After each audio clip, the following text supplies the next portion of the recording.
Well, a very pleasant good afternoon, everyone. Welcome to the Walt Price Fitness Center on the campus of Everett Community College in Everett, Washington. 2018 NWAC Women's Basketball Championship is on the air. Mike Tatko along with Wes Tucker. We have quarterfinal action this afternoon. Columbia Basin against Umpqua. Columbia Basin defeated Centralia 61-46 yesterday. Umpqua, West, an 83-62 win over Peninsula. So the winner now to the Final Four.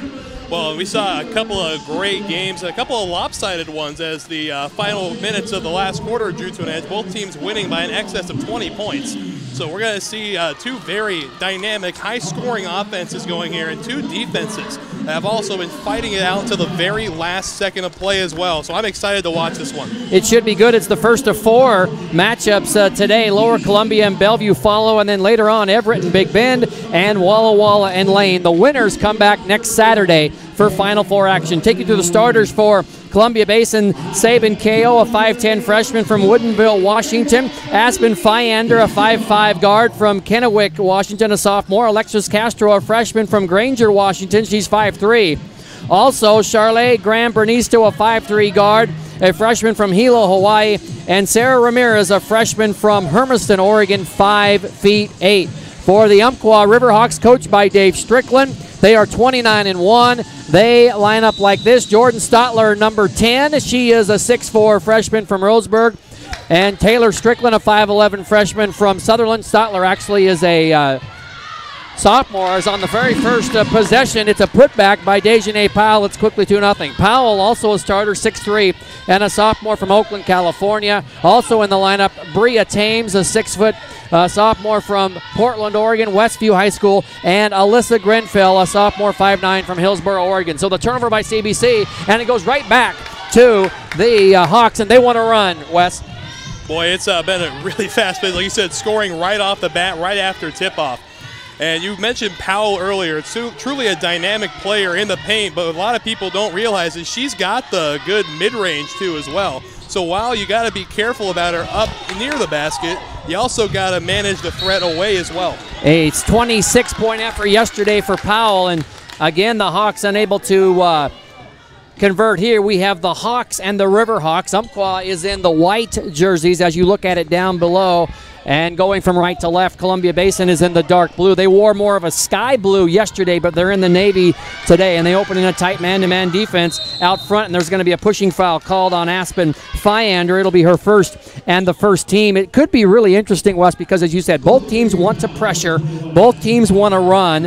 I think in the half-court set, maybe Umpqua with a little bit of advantage because of their size, but they're going to run if they can. And here come the Riverhawks with the basketball on the possession as Ko overplays Stotler, but no opportunity for Jordan to drive, and there is Thames with it. They lob it into Powell. She's wide open, and she lays it up and in, so the lob works, and it's quickly 4-0 Riverhawks. Castro ahead to Fyander. Columbia Basin winning by 15 yesterday. Umpqua winning by 21. Both of these teams were in this position last year. Umpqua advanced to the Final Four, while Columbia Basin was defeated by Skagit Valley in the quarterfinals. We want to talk about a player looking to make a huge impact today, and that's Jordan Stotler, the sophomore, measuring in at 6'4". And Castro nails a three. Good sign for CBC. Alexis hits it from the left wing. It's 4-3. If she can get going, then good things for Coach Zach Wild and the Hawks, who are 22-8 on the year. Dave Strickland and his Umpqua Riverhawks are looking for their 30th win on the year. Second foul on CBC. That one is on Graham Bernisto, her first, and again the second team. And so Umpqua will bring it in front of the Columbia Basin bench in their white trimmed in green, and Castro with good defense now on Grenfell, and they throw it away. Columbia Basin has a chance for the lead. If Fyander can hit it, it's blocked, and the rebound by Graham Bernisto. She'll drive baseline and kick it back out to Aspen. Fyander kicks to her teammate. The three on the way that time by Ramirez is off, and Stotler ends up with it. Ahead it goes to Strickland. Taylor back to Jordan Stotler, and she lays it up, and that rolled off no good, but the offensive rebound is no good. And what will they call? Will they call an over-the-back foul on Umpqua, or will it be on Columbia Basin on the shot? It will be on Columbia Basin on the shot, I believe. Well, and so Zach Wild from Columbia Basin thought it was over the back, but Umpqua got the rebound, and the shot went back up, Wes, and it's a foul. And so that's going to send one of the Riverhawks to the free throw line for 2, and that's Thames, and she knocks it down. When we talk about the importance of these small leads in the third quarter, possibly the end of the second quarter, and it's all decided through these free point opportunities. You got to capitalize on these. Already 3 fouls on Columbia Basin. And the deep 3 again is off this time by Fyander. That foul was on Sabin Ko, and at the other end, it's a turnover. So already Ko, Fyander, Graham Bernisto with 1 apiece. And I tell you, if CBC gets in foul trouble, watch out, because their bench, frankly, isn't all that deep. And coming out will be Fyander. And the reserve will be Monica Calzadiaz for Columbia Basin. Calzadiaz is a freshman from Kiona Benton in Benton City, Washington, just right down the road from Pasco, where Columbia Basin is located. Graham Bernisto into the corner to Ko. She had a good game yesterday, Sabin. And the pass inside to Ramirez. And now Castro will fire another 3. It's off this time, and an easy rebound for Stotler. One thing Umpqua doesn't do, Wes, is give up a lot of second shots. Well, that was something mentioned in a post-game interview yesterday. It's slipping my mind exactly who it was, but in the interview, you can see it on the NWAC's Twitter and Instagram. She said that rebounds win games. Well, I think it was actually several kids said that, but I think Lane is what was the focus against Skagit Valley. I think we were talking with Sarah Hall, and she mentioned how important it was for Lane to rebound against Skagit. Because they had such a huge height advantage, they did rebound, and they end up winning by 40. And rebounding, of course, regardless of who you're playing, is going to be huge. Sabin Ko draws the foul. She'll have a couple of free throws. The first foul on Umpqua, and it goes on Jordan Stotler as Ko drove the lane. So Sabin will have a chance to get the Hawks a little bit closer. It's 7-3. We're just underway. 6:40 remaining in the first period. It's on the way and good. 7-4 is our score. So right out of the gate, you expect it to be this close, trading a little bit as we progress into the later periods? Yeah, these teams did not play each other during the regular season. As Ko's second shot is up and off, it's no good, and Umpqua with the rebound. Sometimes you have NWAC teams that play each other in the preseason, even though they're from different regions. At crossovers and such, as Taylor Strickland gets the easy lay-in for the Riverhawks, and it's 9-4. And so when you haven't played each other, although you've seen a lot of film on the opposing team, as Castro scores at the other end, she has 5, you feel each other out for part of a quarter. We're only 4 minutes in. It's 9-6, and so, yeah, I guess I would say that I would expect this, and we'll see how long Columbia Basin can apply pressure as, of course, they run again, and there's a give-off to Calzadiaz, and she missed the easy one, and those are shots, Wes, that Columbia Basin's going to have to make. Stotler at the other end lays it in.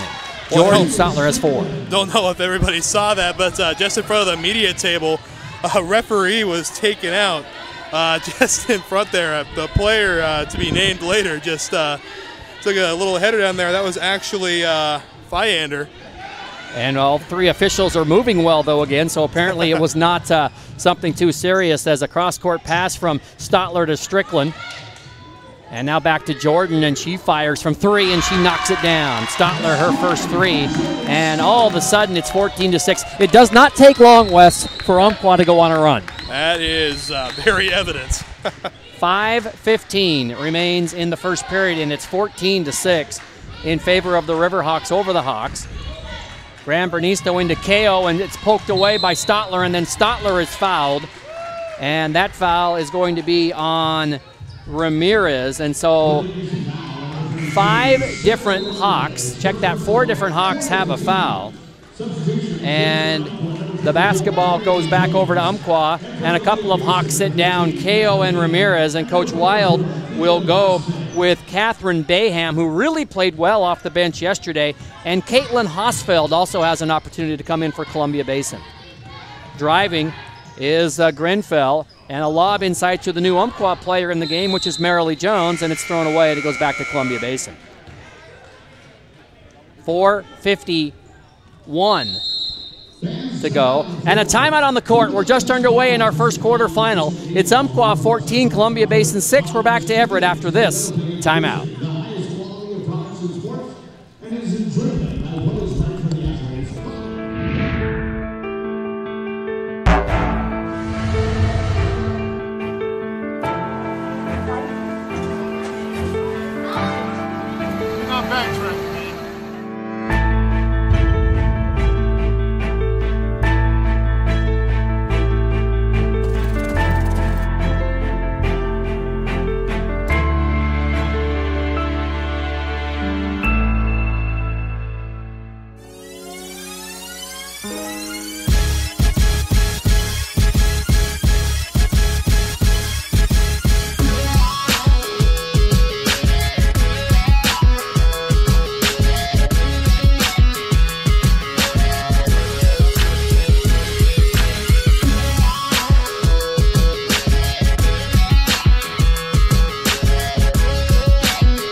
Fans, be sure to check out the NWAC on Facebook, Twitter, and Instagram for all the latest NWAC news.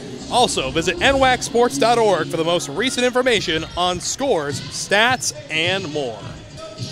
With Wes Tucker, Mike Tatko with you from the White Wall Price Fitness Center in Everett, a beautiful venue for the NWAC tournament, third year in a row. Men's action starts tomorrow.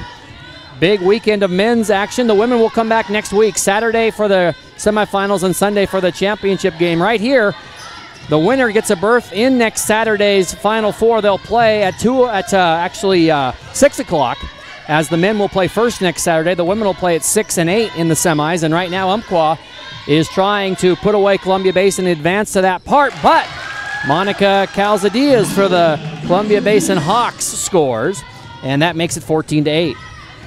And a winner of this game is going to have their work cut out for them, regardless of who wins the next one, LCC and Bellevue. Boy, and that's going to be another teeter-totter match, or some would call them a pick-em at that point. Really is, as Stotler gets free inside. Again, she has 5. I tell you, that basketball game coming up, we really could have 4 really good quarterfinals, LCC, Bellevue, Everett, and Big Bend, as Hosfeld scores for Columbia Basin. And then, of course, the nightcap tonight, Lane and Walla Walla. So we could have 4 really good quarterfinals as we get to the Final Four next week. Strickland for a deep 3. It's up and good. And Strickland has 7, and it's 19-10. It's a high-scoring battle so far, West, with 3:35 to go. Well, definitely. And last night, seeing a women's game go into triple digits, that's honestly the first time I can ever say that I've seen that happen. That was the Everett win over Clackamas, 102-77. Rebound by Hosfeld inside. Tried to dish it off to her teammate, Bayham, but it was stolen away. And here come the Umpqua Riverhawks. They just do not have very many empty possessions. You need to get stops when you can. And there's a runner up by Stotler. She has 7, and it's 21-10, and we still have 3 minutes remaining in the first period. And Coach Wild will come back with KO and Ramirez at the next opportunity for Columbia Basin. He and Coach Dave Strickland, they both stand most of the basketball game. Sometimes Dave Strickland will stand at the far end of the bench. He's been doing it long enough. He knows the routine that he likes to have. Again, this is his 22nd season here, and prior to that, he's been elsewhere, and he's always won. 29-1 this year, 15-1 in the South, and the top-ranked team in the NWAC, no matter what the situation is. Dave Strickland has his Riverhawks ready to go, and he does so again this year. And on that particular play, the ball off the hands of Callie Freeze out of bounds. It goes back to CBC. Of course, Zach Wild was an assistant here at Everett last year to Chet Hovde, and he took over for Darren Santo in Pasco, so he's very familiar with this facility as he has coached here. But now he's in the Tri-Cities trying to continue the success that Columbia Basin has had throughout the year, starting with Cheryl Holden and also Darren Santo as Castro knocks it down, and it's 21-12. And at the other end, the ball's knocked out of bounds. It'll remain Umpqua basketball. So both of these programs, traditional powers in the NWAC, and you expect to see them in the Final 8, and we have that matchup today. There's a steal by Columbia Basin, a stop that they certainly needed. Castro running it down the court. She'll lay it up and good. Alexis has 9, and it's down to a 7-point lead for the Riverhawks. They led by 11 a moment ago. Freeze inside, and that's a lay-in for Marilee Jones, who is giving Dejanay Powell a break. And Jones hit a big three-pointer right before the halftime buzzer last night, and she hits a big basket there. And there's a shot off the hands of Graham Bernisto, and she got fouled, and Charlie will shoot a pair. When you talk about Jones coming in for Powell, and when you have a player as dynamic as Jones to replace a very dynamic starter in Powell, that's just a gift right there. It shows the depth that they have on their bench. You don't lose a lot, although Powell with a monster game last night, and admitted after the game that she did have some tournament jitters, but I'm sure she doesn't today. As speaking of Dejanay Powell, met her last night, and she said, oh, they call me Daisy. And she comes back into the game, and it's Jordan Stotler who gets a little bit of a break. And so the free throw good by Graham Bernisto makes it 23-15. And the second offering is up and good as well. So 23-16 in favor of the Riverhawks, and Freeze runs it up the right side. Pulls up, kicks it out. There's Strickland, the coach's daughter, knocked it down. 10 for Taylor Strickland, and it's 26-16.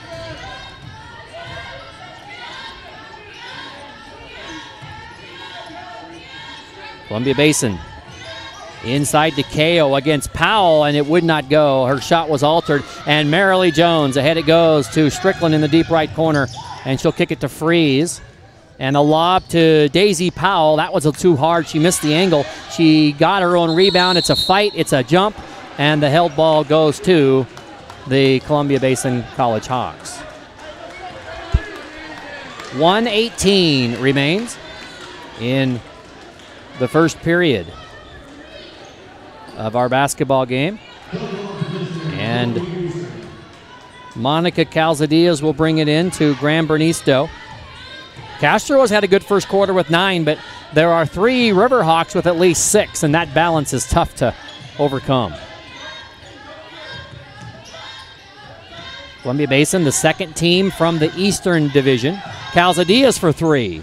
Off the back iron, and Powell got fouled, I think, by KO over the back. That's going to be which foul on Saban? It's her second, and that will send Umpqua to the free throw line, where they will have an opportunity to increase the lead. And they shoot 66% from the free throw line west, so an opportunity for Powell to shoot a pair here. And when it comes to free throws with Powell, she is hovering just around the 55% marker. And that one's off the heel of the rim and bounding back, so she'll have another one. 58 seconds to go. You know, you win by a lot of points like Umpqua does, and you don't think that free throws are important, but in a tight game like they lost to Lane a while back, those free throws do become important, and Powell knocks the second one down. So she has 7, and the Riverhawks lead 27-16, final minute. Calzadillas looking inside for Bayham, but they can't find her. Now they do. Catherine with the spin and the left, and it would not go, and the rebound by Marilee Jones. Jones will bring it up and then give it off to Powell. So the 2 post people bring it across the court, and they get it to the guard Freeze. Columbia Basin in man-to-man defense. Strickland into Powell, and she gets it off to Jones, and what do we have? Out of bounds violation, and so the shot clock is off, and Columbia Basin will have the final shot. Well, it looked like, I thought I saw that, but a little bit of a delayed whistle there. Almost a little unsure on the call, but I think the right one. Not sure if she was out of bounds and caught it before she came back in or what the situation was, but it goes back over to Columbia Basin. Well, initially when I heard the whistle, I thought they were going to call either a travel or a double dribble on Powell. So CBC will play for 1, try to get this down to a single-digit game. They trail by 11 now, final 10 seconds. Castro against Freeze, going to kick out, and it's now Ramirez, and she got fouled. And the foul on Umpqua is on Freeze. It's her first, but only the 3rd team. And so CBC will have 6.1 seconds to do something. And here's Castro. She drives on free. She's going to have to put it up. And she leaves it off for her teammate, who scores it at the buzzer. And that is Ramirez, her first two. So they do get it down to single digits west after one. It's Umpqua 27, Columbia Basin 18. We're back to Everett Community College after this timeout. I'm Danny Horton, and I'm an STCU member. The windstorm of 2015, who doesn't remember that? Had no power, were the heaters, the horse trough was a 600-pound block of ice. STCU stepped up. I went straight down. I got the loan I needed. If it hadn't been for STCU and the ability to provide everything I needed, where would I have been? I'm Danny Horton, and STCU is here for good. I am strong. I won't give up. I put my heart into the game. I learned from my mistakes. Focus. Determination. Confidence. I trust my gut. No limits. Preparation. Dedication. Leadership. I want to make my team and family proud. And be an inspiration for other girls who like sports. Join the movement. Well, Mike, so we've gotten through the first quarter, so you know what that means. It's time for a little EVCC trivia. So if you're playing along at home, keeping score, let's do it. Mike, why do 19,000 people choose Everett Community College each year? Probably for everything, including faculty that know your name and care about your future. Register now for spring classes at everettcc.edu. All right, you got to love those trivia questions. Well, back to the basketball game, and Free's going to fire a three to begin the quarter. It's no good, and the rebound for CBC. Well, they cut it to 9 at the final buzzer, Wes, and now they're going to try to get a little bit closer, and there's Castro, who misfired, and it's going to go out of bounds, and the Hawks will keep it. The strategy in your mind for Columbia Basin, you got to chip and chip and chip away. You can't expect to get all 9 back right away. Well, I mean, anybody can get on one of those magical 12-0 runs, but they aren't going to be the most often seen strategy, so I agree 100%. It's a two-pointer here, a couple of threes from the corner, and you're right back in it. It's a one-possession game. And really more than anything, as it goes out of bounds and they'll hold it again, is you got to get some stops at some point. You cannot give up 27 every quarter because, as you mentioned a moment ago, you saw a triple-digit game yesterday. We all saw a triple-digit game yesterday. 427s equals triple digits. Even I can do the math on that. So you got to get some stops along the way if you're Columbia Basin. They have the ball right now, just underway in the second period, down 27-18. Umpqua in a zone, and so the Hawks could get some shots off, perhaps. And there's Fyander for one, and that's off the iron, no good. And Strickland with the rebound for the green and white clad Riverhawks from Roseburg, Oregon. And there's Daisy Powell with the spin. She has 9, and it's back to an 11-point lead for Umpqua. Castro, Fyander. And now Ramirez.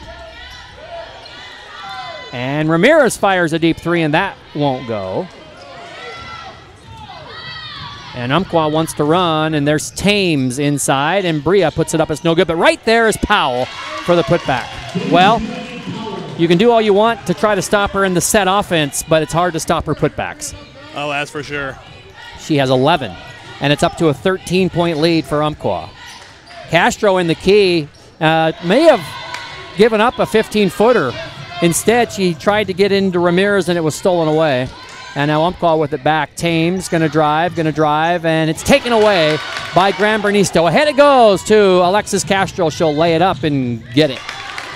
11 for Alexis, and it's an 11-point lead for Umpqua, 31-20. Talking with Powell in the post-game show yesterday in the little interview that is posted as she scores it again. She has 13. She said it did not sit well last year when they lost in the semifinals to Spokane.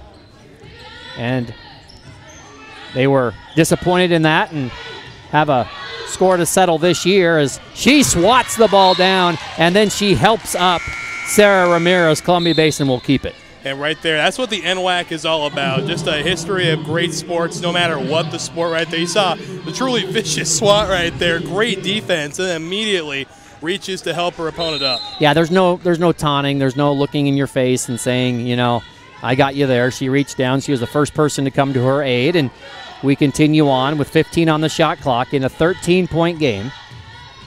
And it's Castro from the free throw line, rims around and goes down, and she has 13 of the 22 for the Hawks. And it's 33-22 and a 5-second violation. And so Columbia Basin making a little bit of a run here, and they have the basketball underneath their basket with an opportunity to get a little bit closer. Gran Bernisto will bring it in way out front. Actually, it's Castro bringing it into KO. Sabin going to drive and jump it up from 10. Banks it home. First two. Actually, first field goal for Sabin KO to go along with her one free throw, and it's down to a 9-point game again. Grenfell back in. A lob to Powell, knocked away. And again, you got to consider that a victory. Powell didn't catch and score. It was knocked away out of bounds. You make Umpqua throw it in from the inbounds, and so you had a little bit of success there. And now let's see what they do on the inbounds, whether they try to lob or what they try to do. They throw it into Grenfell. And Thames posts up and seals really good on Gran Bernisto and lays it up and in. 3 in the game for Bria Thames. Castro driving, crossover move. They're going to call her for a travel. And Alexis is questioning the official as to why it was a travel, and the official gives her the explanation, and now it goes back to the Riverhawks. Grenfell and Thames as Columbia Basin with a little bit of token pressure here.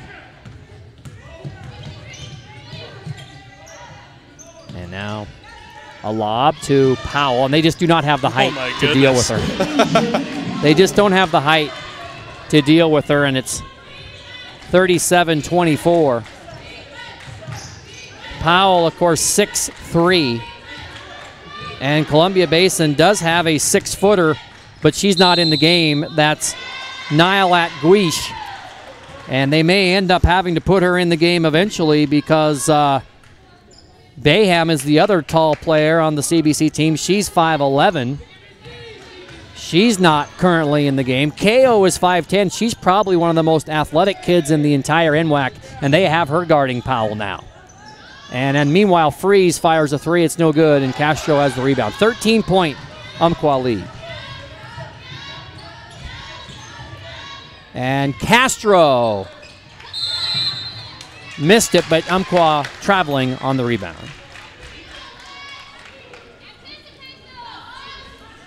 Well, 5:45 remains in the half. We have, of course, Bellevue, Lower Columbia next. Your thoughts on that one? Oh, you know what? That's just one I've been excited about. I mean, I've gotten a chance to see Lower Columbia a couple of times, and then the Mount Hood Bellevue game was a nail-biter up until the end. So what we can expect from that is Bellevue is going to be playing a lot more aggressive up inside the key. They aren't going to take as many range shots as Lower Columbia will. That's where Lower Columbia is going to thrive. Interestingly, that Lower Columbia has had some injuries this year, and they still routed North Idaho College. Hosfeld for 3. That's off no good, and Stotler will pull it down.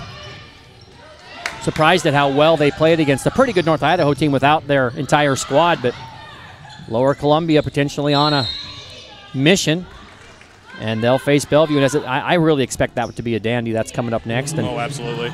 A foul on the rebound on Columbia Basin. That's our first foul in this quarter. Again, they wipe off the fouls each quarter. That one is charged to Bayham, who's in the basketball game. We've played almost half of the quarter, and now, just like that, we have another quick foul on CBC. That one's going to be on Hosfeld. So 2 quick team fouls.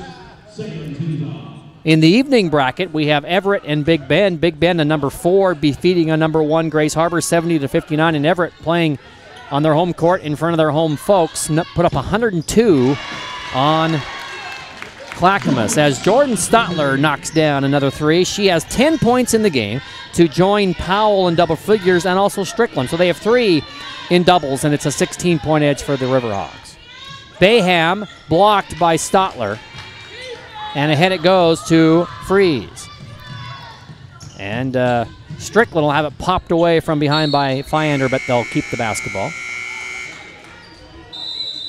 And a timeout on the court here from the Walt Price Fitness Center in Everett. It's Umpqua 40, Columbia Basin 24. Wes and I are back after this timeout.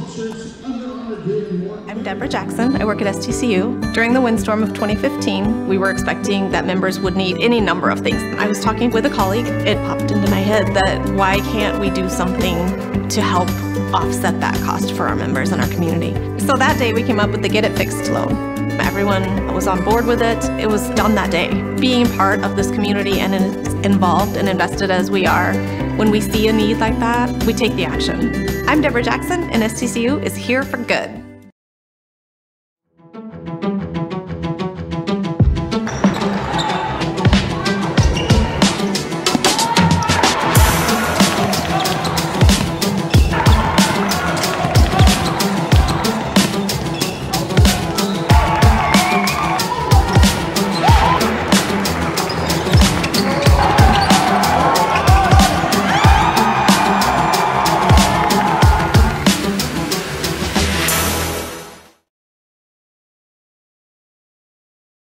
Celebrating 50 years of possibilities realized, Pierce College is here to guide you to student success. With more than 60 programs of study at Pierce College is a fit for you, your life, and your schedule, including short-term certificate programs, transfer degrees, and even baccalaureate degrees. Pierce provides flexible degree options to help you on your path, and your pathway is clear at Pierce College. Well, a 9-point lead West for Umpqua at the break at the first quarter. And they've just slowly extended it to 16. Nothing flashy. They're making the most of their possessions and getting some good stops. And they have the basketball again, and another lob to Dejanay Powell. This time it doesn't net any points, but Stotler is there to drive and put it up. It's no good. And the rebound by Thames back to Stotler, who jumps in the short 8-footer. And it's an 18-point lead for Umpqua. Well, I tell you, what's been racking around in my brain with the French language in my background, déjeuner meaning lunch. So naturally, it's lunchtime down there, and déjeuner is eating up in double digits in scoring so far. Yeah, 15 for her. At the other end, Catherine Bayham gets her first 2 for the Hawks. And it's 42-26, back to a 16-point lead. Stotler, a rare misfire, and they're going to get Powell for the foul. First team foul on the Riverhawks with 4:04 to go before half. You know, thank you for that reminder, misfile. April is coming around. Yes. So, gonna have to start worrying about that.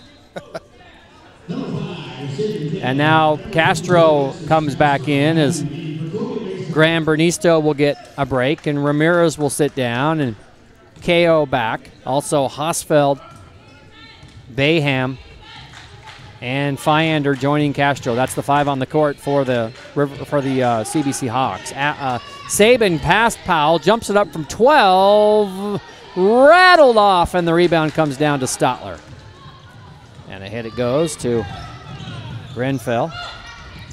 Strickland going to fire a 3. Good. It does not matter which one of them.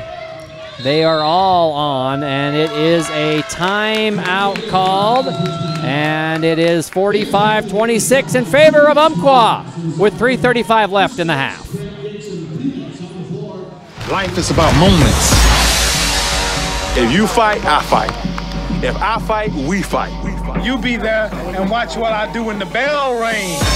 Do you have that real look in your eye? That when you look at yourself in the mirror, you can ask yourself this question: did I give everything I got? Did I lay it all on the line? Or am I cheating myself? What you say, Quade? See ya!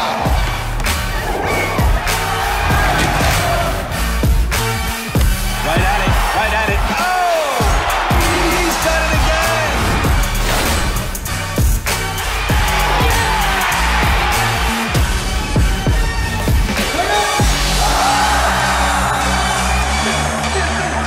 So whatever you're gonna do, claim it. Leave your mark on this world. Today's contest brought to you by the Jet City Roller Girls, bringing the sport of roller derby to Snohomish County. Tickets for Jet City's 11th season are now available with doubleheader bouts at Edmonds Community College. featuring a family-friendly environment and beer garden. Find a skater handing out flyers to receive a discount off entry to the next bout. Caitlin Hosfeld brings us back to action with a bank shot from the free throw line. 17-point Umpqua lead. Strickland, a traveling violation on Taylor. Well, what's been impressing me so far this game with Strickland is just the patience that she has on the outside. She's 3 for her last 4 on three-point attempts. And correct me if I'm wrong, but she's up to 13 points of her own in this game. At the other end, it's a misfire this time by Hosfeld. And another travel on the Riverhawks. Strickland 13, as you said, 12 in the game for Stotler, and 15 for Powell. So great balance by Umpqua. As coming into the basketball game is Charlotte Graham Bernisto.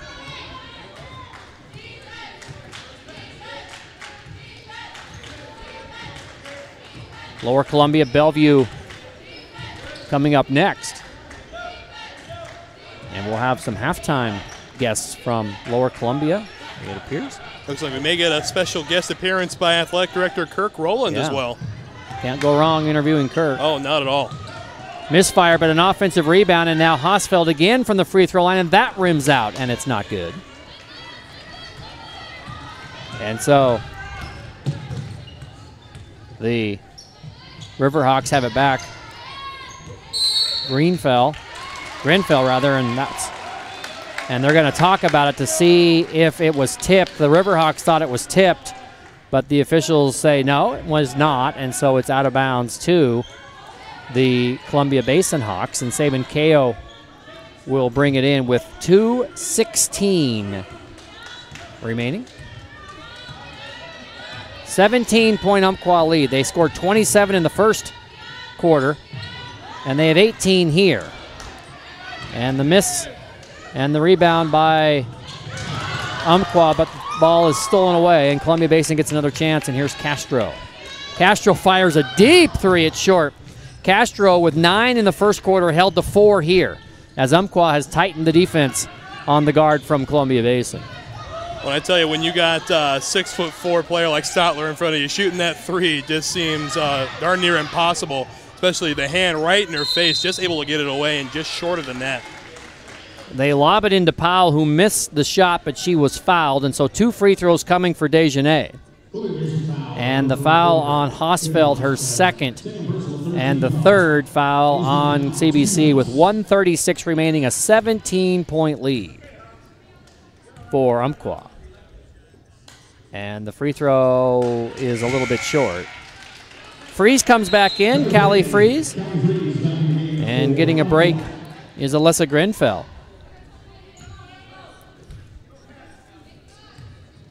And Powell ready for free throw number 2, and that one is good. She has 16. And it's 46-28, final minute and a half.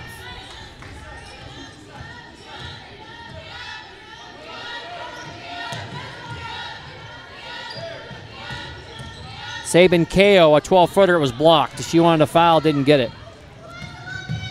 And a traveling violation, yeah. Thames wanted to throw, and then when nobody was open, she decided not to throw it, but of course she took the other step, and that necessitated a travel violation with 1:18 remaining.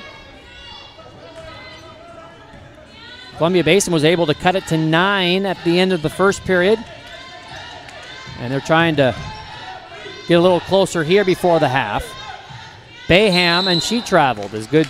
Straight up defense by Stotler, didn't give an inch, and Bayham tried to go around her, but she forgot to dribble. So back once again to the Riverhawks. Freeze will bring it up. The Hawks trap her, but Stotler, and she traveled. Boy, a lot of traveling violations late here in this quarter. Good defense by both teams. Now, why do you think we're seeing so many of them this late in the first half? Well, I think maybe the kids are tired. I also think Columbia Basin is implementing a trap that they haven't before. Umpqua maybe has some kids handling the ball who don't normally hand the ball, so it could be a lot of different reasons. But mainly, I think some good defensive pressure by both teams is getting the offenses out of their flow.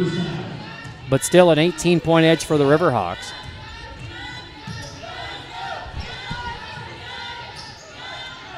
There's Hosfeld in the deep right corner. And there's Castro. Wanted to fire. Instead, she has to drive. And it was off the back of the rim. And another turnover back to CBC. So every time they miss and you think Umpqua is going to put the hammer down, they turn it back over. They're giving Columbia Basin all the opportunities they could possibly need to make it close going into the end of the first half. It's just a darn shame they haven't been able to capitalize on them all. Lyndall Wapshili is into the basketball game for CBC, seeing her first tournament action. Final 25 seconds, about a 7-second difference between game clock and shot clock. Hosfeld to Wapshili for 3 off the iron and rebounding it for Powell, and Umpqua will have the final shot if they want it. Here's Thames driving on Calzadiaz. It's no good, but Calzadiaz fouled her. And so Bria Thames will have 2 more free throw attempts with 12.4 seconds left in the half. Thames is 1 for 2 from the free throw line. And the foul on Calzadiaz, her first. Thames on the season over the 75% marker on free throws. Just 1 for 3 today after that miss. She still has 3 points in the basketball game. 18-point edge for Umpqua. She got the second, so she's 2 for 4. 4 points, 19-point lead, final 10 seconds. Castro got fouled by Strickland, her first. Not a bad foul because it's not enough to put him over the limit, and it'll have Columbia Basin reset for the final 4.6. On the sideline, out of bounds.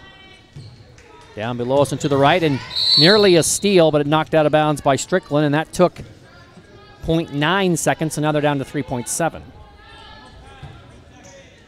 Calzadiaz to Castro. Alexis going to have to fire here. She does from well beyond the arc, and it's good. Second buzzer beater in the game for CBC, as it's Castro who now has 16. And that makes our halftime score Umpqua 47, Columbia Basin 31. Wes Tucker and I back to Everett Community College after this timeout. You want to intergo?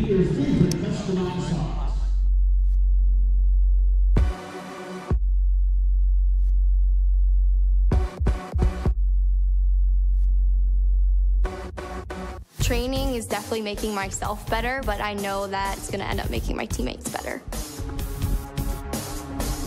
You have to know your teammate and know what they need. The cohesion on the field and off the field is what makes everyone strong. Being on a team, you know it's not just you out there. I would do anything for the player next to me, behind me, in front of me. Practicing day in and day out, trying to be the best me so they can be the best them. It's like a sisterhood that you have with those girls. It's just really empowering. They're all doing crazy things. And you want to be like them, and you want to push yourself like them. Motivates me to work harder, to get faster, quicker. Pushing each other so hard, all for the same goal. And then when you accomplish it, that's the best feeling in the world.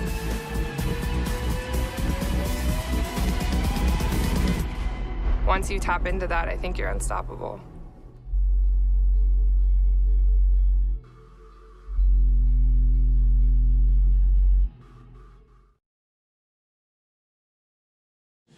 Port Angeles is up this way, right? Across the ferry, yeah. But further up north. Yeah. Well, welcome back to halftime here. 47-31 Umpqua leading Columbia Basin. I'm joined by Kenya Lorton right here next to me and Nashani Wheeler from Lower Columbian. What a tremendous, tremendous win for your club yesterday against North Idaho. Before we talk about the game today, I want to start with you, Nashani, and talk about the challenge of facing North Idaho and how you were able to overcome their pressure and have success. I think Chad did a really good job of scouting them, and we just played them twice before, and we knew what was coming, so we just really worked the whole week on what our plays that we were going to do to break their defense. They have that trap that they call the buzz, and you certainly put an end to the buzz, I'll tell you that. Kenya, a lot of injuries on your team. It's been well documented, but you've seemed to have bound together as a team, and here you are in the Final 8. Talk about coming together. Yeah, we know now that we're this far into the season with so many injuries, we know that we've had to come together because it's obviously been really upsetting losing so many good players this year, but I feel like that just pushes us to work harder and come together even more. So even though it really does suck to lose those players, it really does push us to work harder. So, you know, Nishani, you mentioned you had a week. Coach Mayners did a good job, a week to prepare for North Idaho. Well, only a day to prepare for your opponent here coming up in about an hour, Bellevue. What will be the key, in your opinion, to taking on the Bulldogs? I think just keeping our composure and just playing well and just playing how we have been and just keep up the pressure. And Kenya, final question before I let you guys go. What will be the keys, the challenges that Bellevue poses today? Well, we are going to focus on their posts because with losing Ty, we lost another of our posts with rebounding, so we really need to focus on our rebound on our end. So I feel like that's a big thing. And then just pushing the ball, because yesterday I feel like we did a really good job with just pushing the ball and running the floor, and I feel like if we keep that going today, we'll do well. So. Well, you put up 84 points, so you did something right yesterday. So Nishani Wheeler and Kenya Lorton, thanks so much for joining me here at halftime, and best wishes this afternoon. Thank you. Thank you. All right, and we're back with more of our halftime show right after this timeout.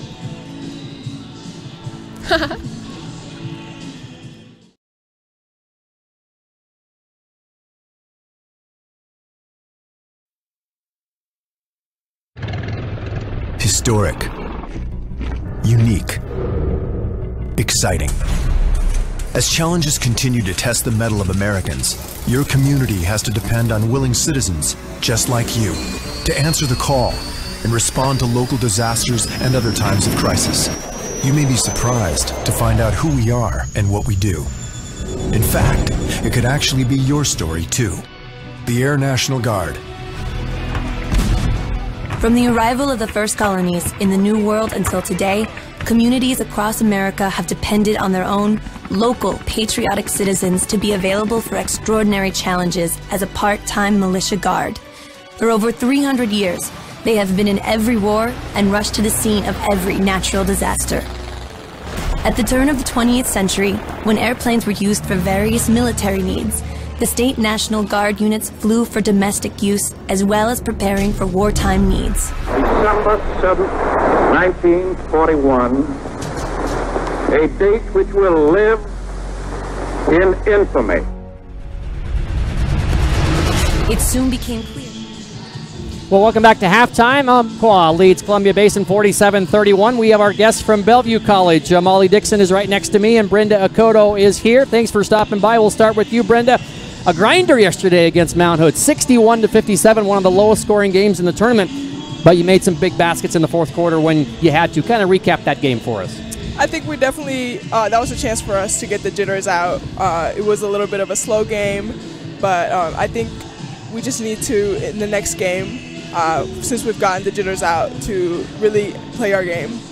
Molly, Lower Columbia is the opponent today. They had really a tremendous win against North Idaho yesterday by more than 20 points. I'm sure you watched at least part of it, if not all of it. What did you see about the Red Devils from Lower Columbia that are maybe a little bit concerning to the Bulldogs today? They like to move the ball really fast, so we'll make sure to get on them on defense. They have a lot of solid shooters, so we need to make sure we get out on them, and they look a little different from when we played them earlier in the season, as we are different too. So we just need to make sure we recap and just kind of adjust their playing styles. Got to be really exciting to be in the Final 8. There's 33, 34 NWAC teams, and so to be at this place, Brent, has got to be really a good accomplishment for the program. Oh yeah, for sure. We're really excited. We have a big group of sophomores, and it's really awesome.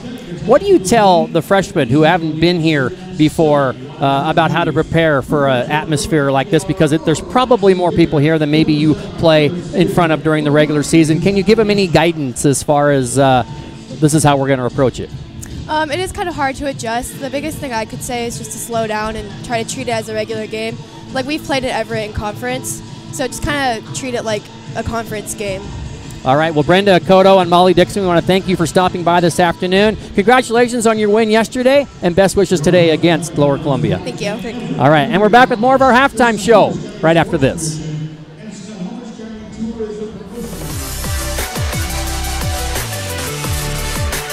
WWCC is affordable. Find your way. Attend part-time.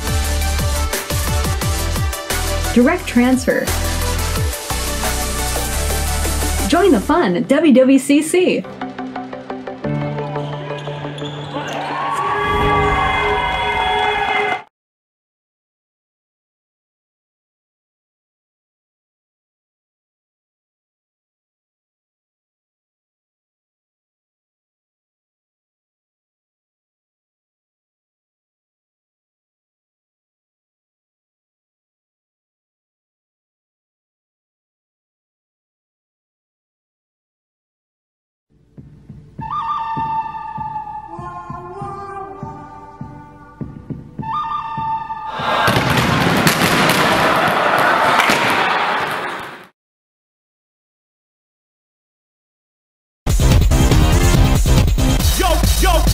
Yo, ready to play?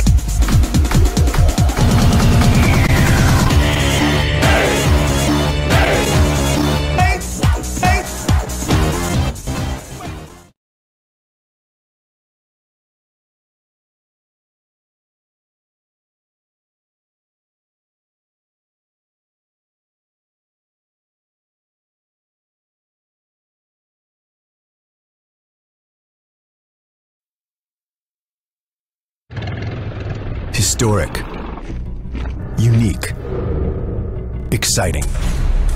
As challenges continue to test the mettle of Americans, your community has to depend on willing citizens just like you to answer the call and respond to local disasters and other times of crisis. You may be surprised to find out who we are and what we do. In fact, it could actually be your story too. The Air National Guard. From the arrival of the first colonies in the New World until today, communities across America have depended on their own local patriotic citizens to be available for extraordinary challenges as a part-time militia guard. For over 300 years, they have been in every war and rushed to the scene of every natural disaster. At the turn of the 20th century, when airplanes were used for various military needs, the State National Guard units flew for domestic use as well as preparing for wartime needs. December 7th, 1941, a date which will live in infamy. It soon became clear that the professional use of aircraft was very important to the United States. After World War II, Congress created the United States Air Force and transformed the aviation units at local guard units into the Air National Guard. Now, in more than 130 communities across the United States, the Air National Guard covers a wide variety of jobs, nearly 200 part-time and full-time career opportunities. Each location can host any number of unique missions, and each one of these missions includes many exciting jobs waiting for you to master. As our name suggests, air means you could be involved with aviation efforts, including space and cyberspace, volunteering for both state and federal needs. An excellent example is the Combat Air Patrol mission. The units assigned to this vital mission have fighters that are on alert, ready to scramble at a moment's notice, protecting local communities from aircraft entering unauthorized airspace. But not just pilots are involved. Munition specialists, aircraft mechanics, and airfield operations specialists are needed to keep these missions flying. Nowadays, everything is very high quality electronics and very digitized. So what I do is I maintain and make sure these F-16s have the correct components, have the highest upgraded digital systems installed.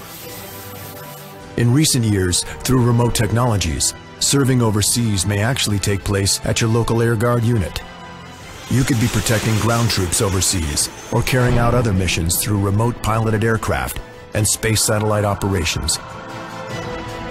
As a part of the elite battlefield airmen units, you could be selected and trained to operate alongside all other special operations forces.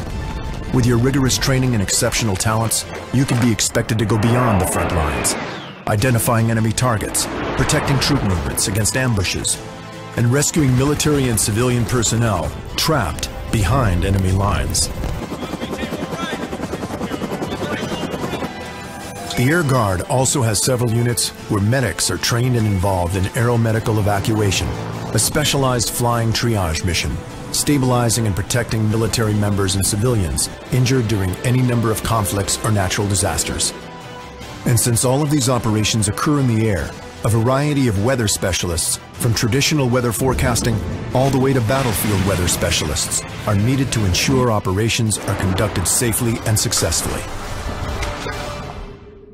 We are the Air National Guard, and national means that you will be serving our local communities and states by responding to the needs of your state's governor as well as national interests. Red Lion Hotels Corporation is built to thrive.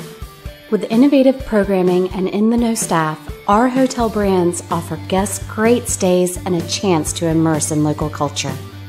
Red Lion Hotels and Red Lion Inn & Suites are better than ever.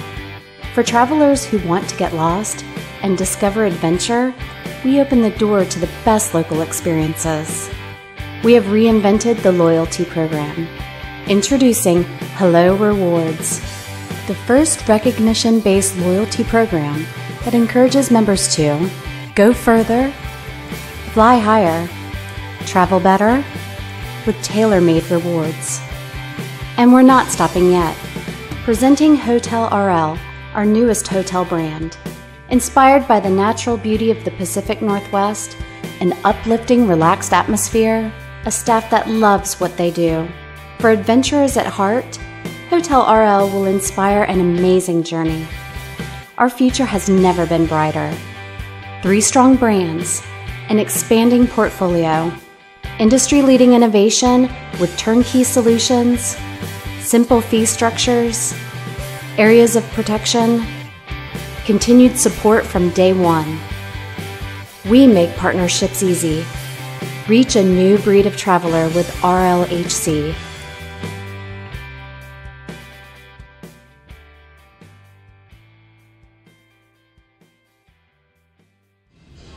Today's game brought to you by Clark College. Clark College in Vancouver, Washington is enrolling for spring quarter. Whether you want to advance your career, complete a degree, or earn your high school diploma, Clark College can help you reach your goals. Visit clark.edu to learn more. Well, Wes Tucker with myself, Mike Tatko, 47-31. Umpqua leading Columbia Basin. We can go over the scoring and very balanced for Umpqua West. Dejanay Powell, 16. Taylor Strickland, 13. Jordan Stotler, 12. 4 for Bria Thames and 2 for Marilee Jones. And boy, when you have your big 3 in double figures with that many, it's going to be hard for you not to be ahead. Well, that's for sure. You talk about not letting a team score 27 points each quarter. They managed to do that in the second one, but still, look at the score right now. It's a 47-31 game. It's still a big mountain to climb. The good news, however, is it's not over. We still got a lot of game to play. So again, going back to your chipping away strategy, there's still a lot of fight left in this Columbia Basin team. And the person who's been doing the most chipping for CBC, Alexis Castro, has 16, and after that, a lot of people scoring, but not very many people scoring very many. Caitlin Hosfield, 4, Catherine Bayham, 2, Monica Calzadillas, 2, Sarah Ramirez, 2, Charlotte Gran-Bernisto, 2, and Sabin Ko, 3. So a lot of balance, but not very many points, and so a long road back for Columbia Basin, although we can remind people that in a semifinal game last year, Skagit Valley trailed Walla Walla by 27 in the second half and took the lead in the final minute before Walla Walla ended up winning. And so no lead is safe, and no lead is too much to overcome until the clock hits 000. So the Hawks in their navy will go from right to left as Wes and I look at it here, high above the court at the Walt Price Fitness Center here. Just about named the activity center after you for a moment there, Wes Tucker. I would truly love for that to happen. But you see, the thing is, that doesn't usually happen until someone's dead. So are you trying to tell me something? Well, it's beautiful. It's a beautiful facility. Glad we're here. As Ko trying to get on the board with a 3. It's off the heel of the rim, and Dejanay Powell thought about making a football pass. You know, they call it a baseball pass, length of the court, but it just as well could be a football pass, but she didn't. She thought better of it and gave it off. And Umpqua starting in a 1-4 offensive set this time. Stotler with KO on her. And now Grenfell. And a lob into Powell, and it's intercepted. So the stop that CBC needed, they got, but the Hawks need to score some points as well. Castro goes past Thames, jumps it up from 12. It's good. Alexis Castro has 18 of the 33. And they trap at half court, and it's taken away. So here come the Hawks with the basket and the basketball. And all alone underneath is KO, and she lays it up and in. Beautiful, beautiful separation right underneath the basket. It's up. The lead is down to 12, 47-35. Stotler ahead to Grenfell, and Umpqua a lot more comfortable in a set, a 1-4 high set against the man-to-man defense of the Columbia Basin Hawks. And on the give and go, it's Strickland going to drive and hit. KO got knocked to the floor. I hope she's okay. Boy, what a job by Sabin KO. She appears to be okay. As the offensive foul taken, and she's shaken up. You can tell that. She's looking over at Jack. Wow, now they changed the call. Oh, goodness. Potentially, she may have been in the restricted area, in the circle.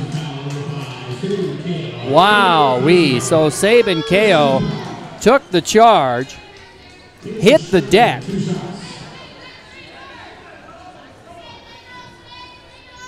and they call a blocking foul on KO. That's her third.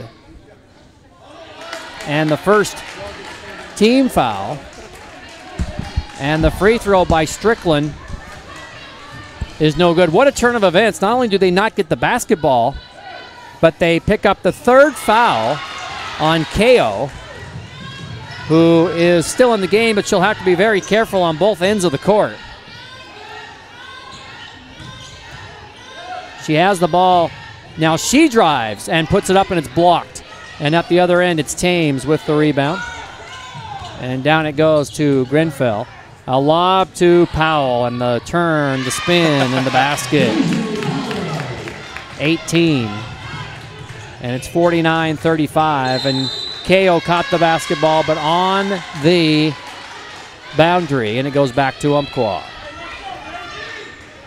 Boy, she hit the deck hard. Did Sabin KO, but all for naught. And Powell underneath again. She has 20. And just like that, it's a 16-point lead. So they had it down. So Powell with 27 points in their last contest, and that was with the tournament jitters. Right. It's going to be interesting because we still got a lot of game to play. Yeah. See what she does without those jitters. Castro, one of the best freshmen in the NWAC, as she knocks down that triple. She's from Granger, Washington, which is near Yakima, and she has 21 points and a great career ahead of her. Another lob to Powell. That one's too far underneath, but she just gets her own rebound and knocks it down. 22 for Powell. It's 53-38. We are 3 minutes in. Castro again. They leave her, and this one is too hard, and KO with the rebound, and Castro ends up with the loose ball, and they reset. Grambernisto on the left wing. Now deep three by Fyander, and that one wouldn't go, and Powell tips it to Stotler, and Castro simply just takes it away, leaves it for KO, and her pass is to Ramirez, and she got fouled at the 6:30 mark. First Umpqua foul of the second half.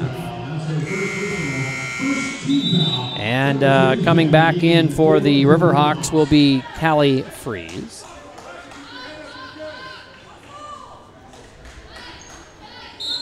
Grenfell gets a break. Way out front to Castro.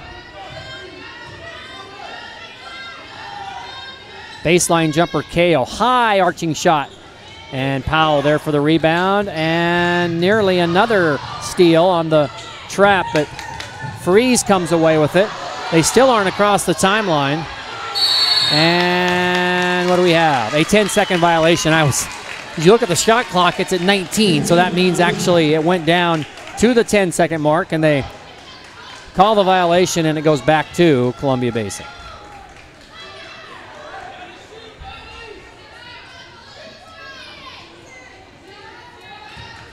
.6:10 to play.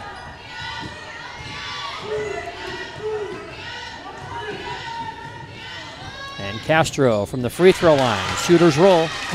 Boy, Castro not feeling any pressure there. Took a quick step to the left and just a quick shot from the free throw line. And a steal by Gran Bernisto off to Castro. She lays it in. Goodness, here we go.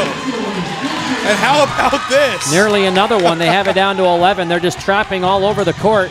And they collide. The official, he's down, and he's hurt. And Castro's down.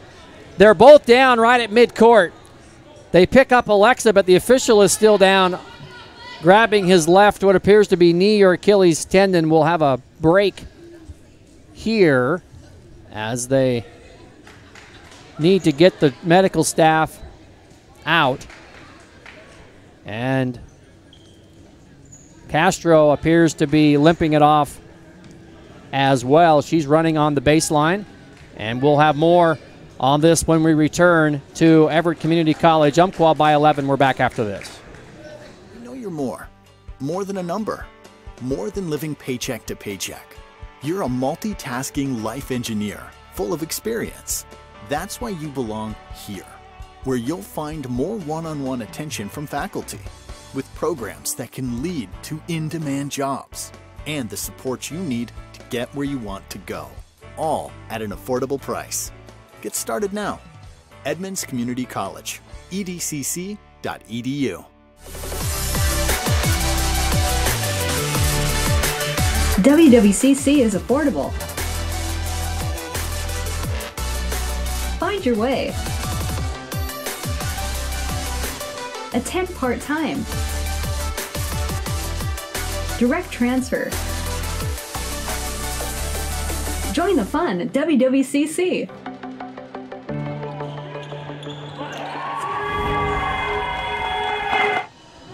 Well, we're back here at Walt Price Fitness Center. The official is walking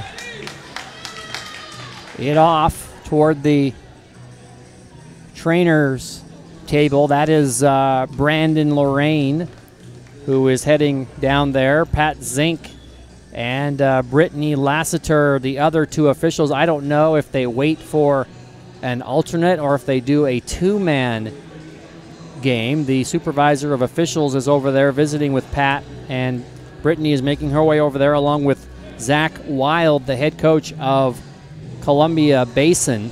So basically, to recap, quite a run by CBC West.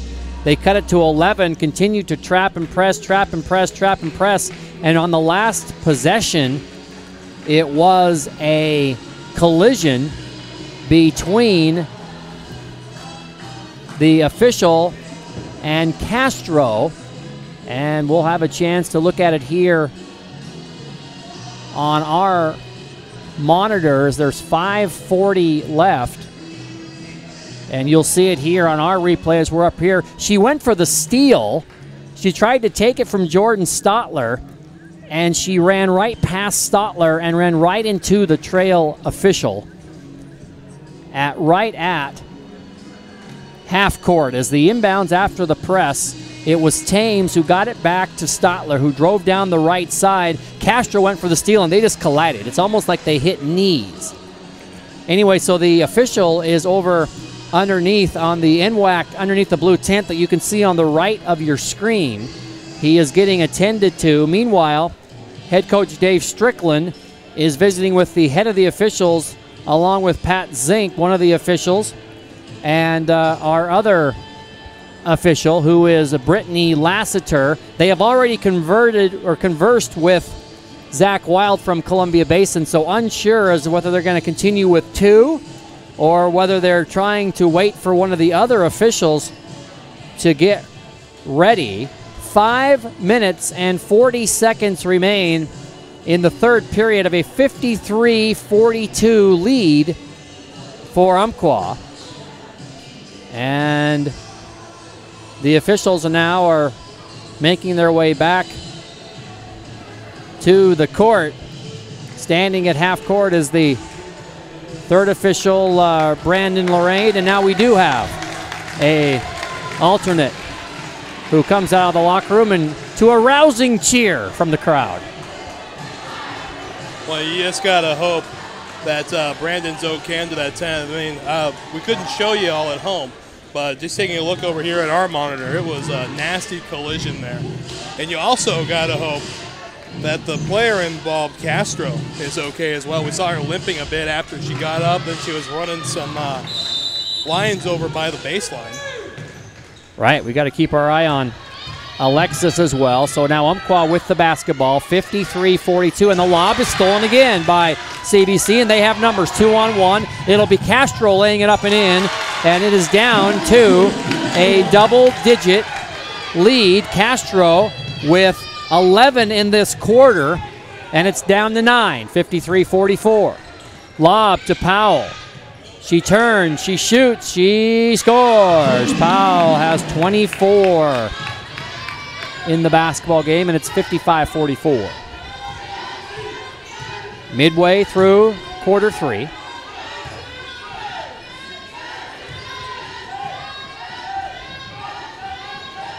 Fiander from the deep right corner, no good. And Powell with the rebound. And a new player into the game for Umpqua, and that is Kenesha Parnell, and there's another collision. Stotler down right in front of her bench. And so again, they send the teams to their benches. And Stotler collided with KO and looked like she planted awkwardly. 4:41 remains in a 55-44 contest. And the official, Brandon Lorraine, is getting his left ankle taped. Stotler now into a sitting position. And she is pointing to her left knee thigh area, Wes, and they will help her up. And she will sit down. So it's getting physical, and again, you would expect that in a situation where you have a team pressing, trying to get back into the basketball game, and now they declare that there's a media timeout. So we'll take it with them. It is 55-44 in favor of Umpqua, and we're back after this timeout. Soldiers in the Guard's intelligence field gather information on the enemy using a variety of tactics. Scanning foreign communications, conducting interrogations, and debriefing friendly contacts, all while delivering and coordinating data to help allies on the battlefield or stop civil emergencies. The enemy can't hide from Guard intelligence.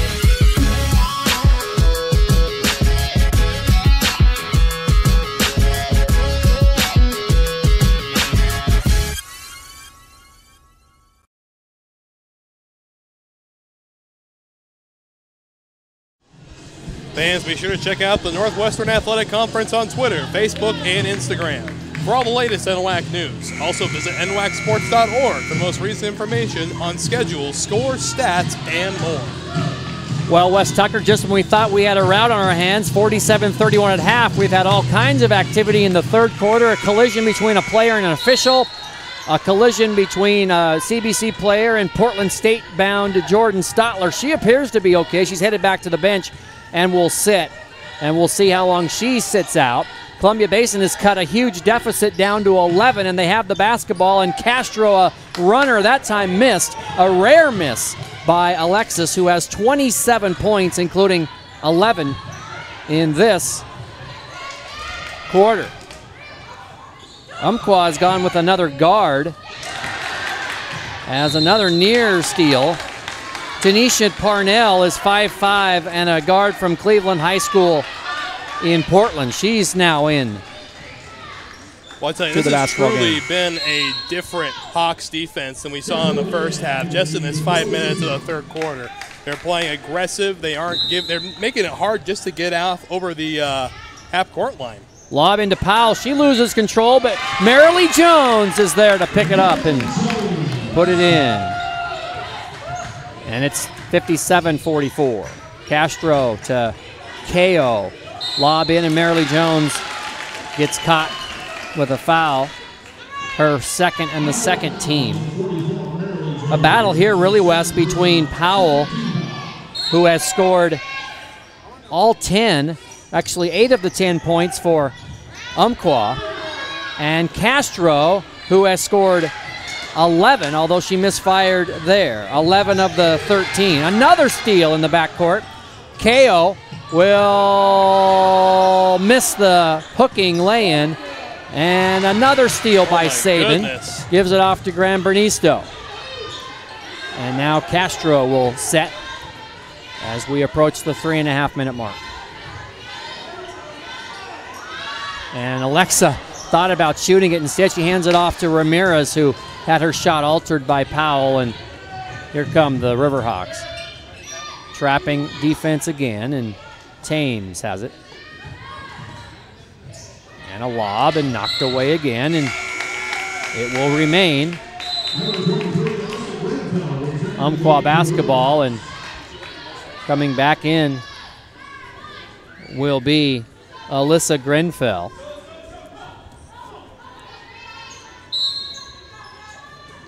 Grenfell from Hillsboro, Oregon, played at Liberty High School. She has the basketball right now. And Thames posts up, but she couldn't get it to go. And KO looks like she got hit in the stomach as she is in some pain, and Baham misses the shot, and Grenfell leaves it off for Strickland, who runs it down the right side. Taylor, a lob to Daisy Powell, who lays it in again. 26. She matches the 26 she had, and what do we have? A timeout on the floor. And so a 15-point lead for Umpqua, 2:46 to go here from Everett.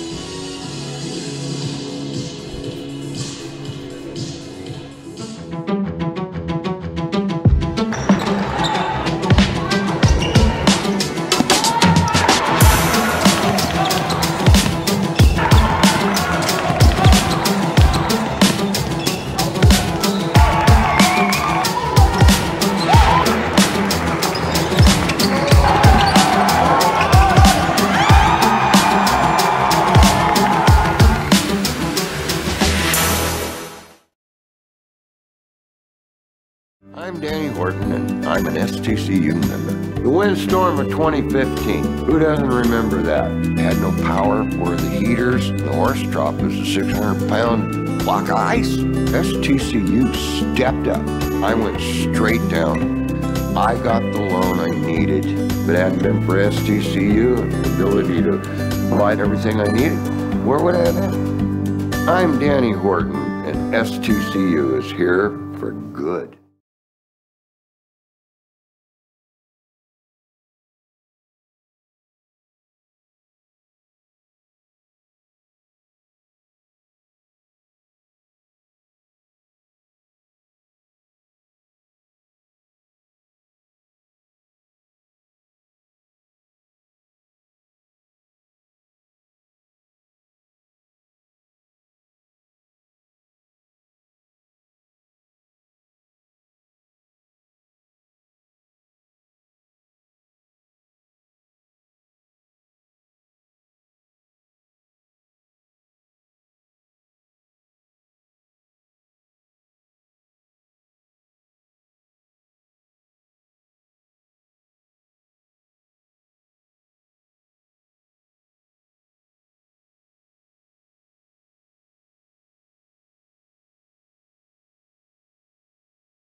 Her second and the second team foul. So pretty cleanly played third quarter as far as fouls go, Wes, but there have been some collisions, let me tell you, in this one. No laughing matter as the official who was injured, Brandon Lorraine over there, is now resting on the bleachers, and Castro seems to be fine as the shot is no good and the putback is no good. Another chance for CBC. Stotler has not yet returned from her collision, but she's sitting on the bench and appears to be okay. We'll see her status if she comes back into the game. KO for a deep three, that's good. And it's 59-47 with 1:40 to go.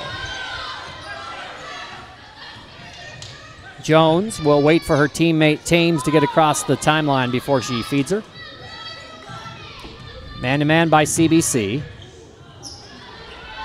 And a lob in, it's intercepted by Ramirez. Sarah bringing it down. It's a 5-on-2 for CBC. Gran Bernisto kicking it out. It's knocked out of bounds. It'll be CBC basketball. Well, a chance here, Wes, with a triple to get it down to below 10. And you got to figure if you're CBC, if you can get it down to 10 at the break, at the end of this third quarter, and make a final push to try to pull a monumental upset here in the fourth. There's Castro. She did it. They're within 9. I tell you, it wouldn't surprise me at this point. We've seen just a truly scrappy defense come back after being socked in the mouth in the first half from this Columbia Basin team. And look at this.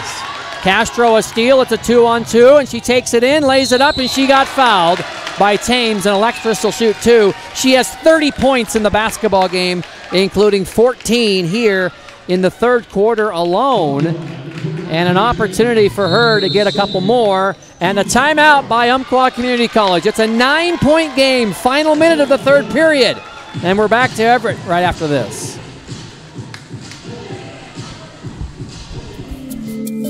Soldiers in the Guard's intelligence field gather information on the enemy using a variety of tactics. Scanning foreign communications, conducting interrogations, and debriefing friendly contacts, all while delivering and coordinating data to help allies on the battlefield or stop civil emergencies. The enemy can't hide from Guard intelligence.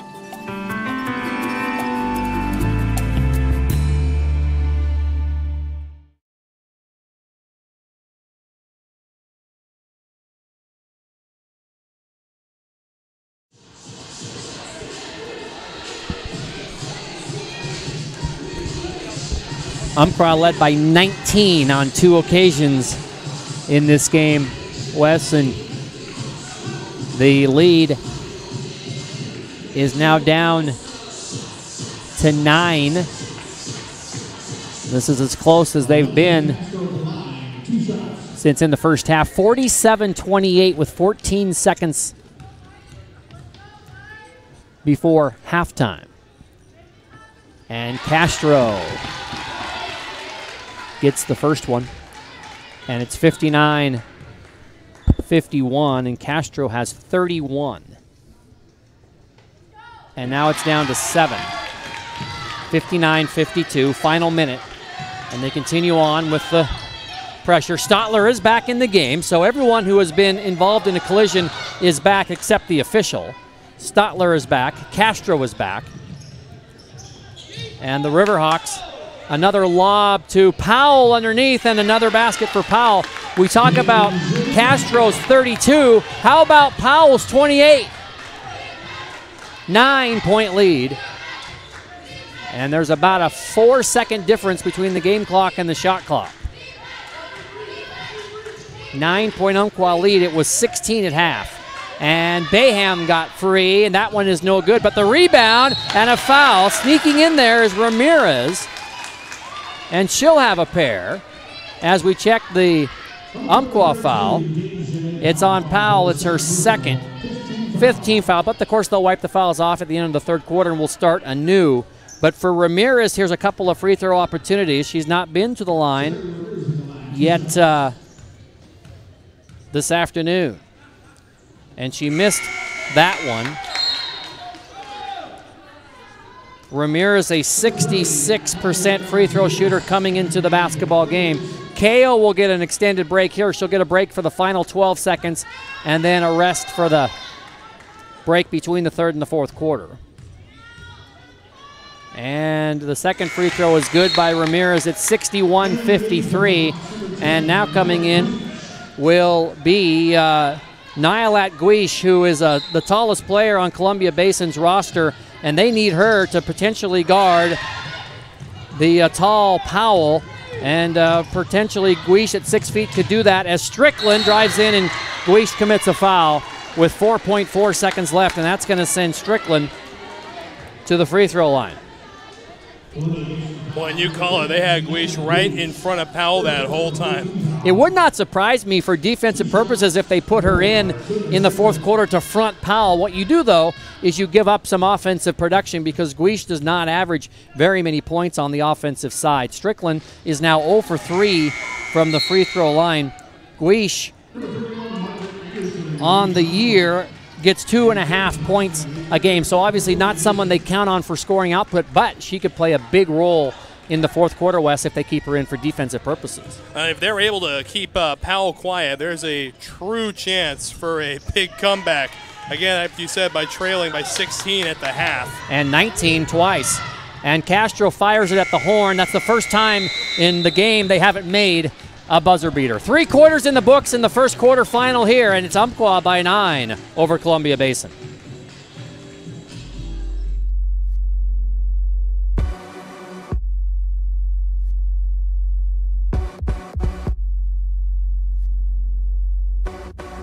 Training is definitely making myself better, but I know that it's going to end up making my teammates better. You have to know your teammate and know what they need. The cohesion on the field and off the field is what makes everyone strong. Being on a team, you know it's not just you out there. I would do anything for the player next to me, behind me, in front of me. Practicing day in and day out, trying to be the best me so they can be the best them. It's like a sisterhood that you have with those girls. It's just really empowering. They're all doing crazy things. And you want to be like them and you want to push yourself like them. Motivates me to work harder, to get faster, quicker. Pushing each other so hard, all for the same goal. And then when you accomplish it, that's the best feeling in the world.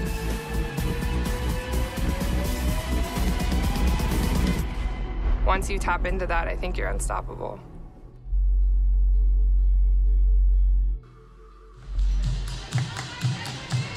Well, I know it's your favorite time. End of the quarter, it's time for some more EVCC trivia. I'll try to give you a hard one this time. Where can you live just steps from Everett Community College classes and have one payment for rent, utilities, and furniture? Well, it's right here at Everett Community College EVCC Student Housing. You can check out the student apartments at everettcc.edu/housing. And, of course, the Riverhawks get the first basket to begin the fourth period. It is 64-53, an 11-point lead. Well, we talked about Columbia Basin cutting it to 9, and they did to begin or to end the third quarter. But Umpqua gets the easy basket to begin things, and now KO is fouled. It's Stotler's second and the first team foul here in the fourth period. As to begin the quarter,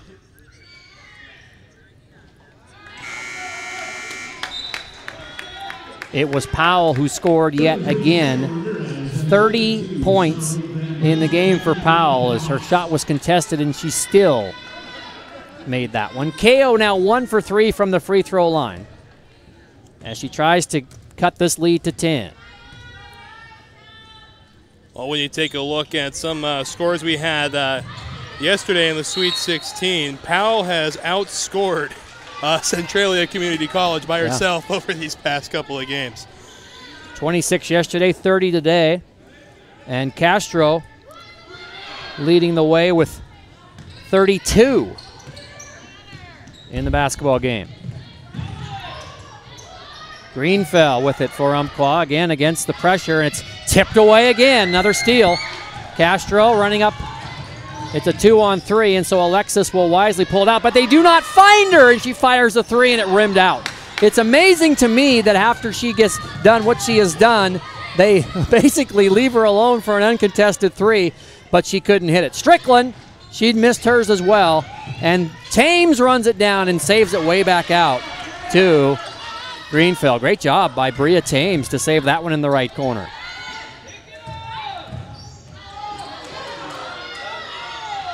Greenfield looking for some help. She lobs it to Powell, who puts it up and in. 32. And it's 66 to 53. Ramirez driving on Stotler, and it's knocked out of bounds. This is just the first. That's the first of 4 games. My gosh, what an afternoon and evening we could have. Oh, yes. If the other ones live up to anywhere near this one. Okay, next game right here is going to be Lower Columbia and Bellevue. And evening games look like we're in store for a treat as well when Everett takes on Big Bend and Walla Walla taking on Lane. Yeah, could be some really good ones. And really a mistake there by Charlotte Graham-Bernisto as they throw it in bounds. She can let that ball go into the back court and then grab it and then play. And she caught it on this side, trying not to bring it across, and she went into back court. And so an error there that gives Umpqua the basketball, and Powell is fouled. Powell is 2 of 4 from the free throw line. And the foul is on Ramirez, her second, first team here in the 4th. 8:06 to go, 13-point lead. The biggest lead was 19 on a couple occasions. Columbia Basin cut it to 9. And the shot is not good.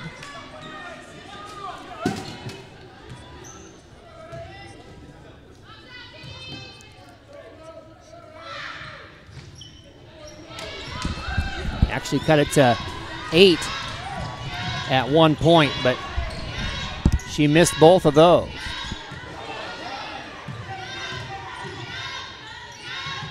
Hawks on the attack. KO with the jump shot, and KO got fouled, and she'll shoot 2 more.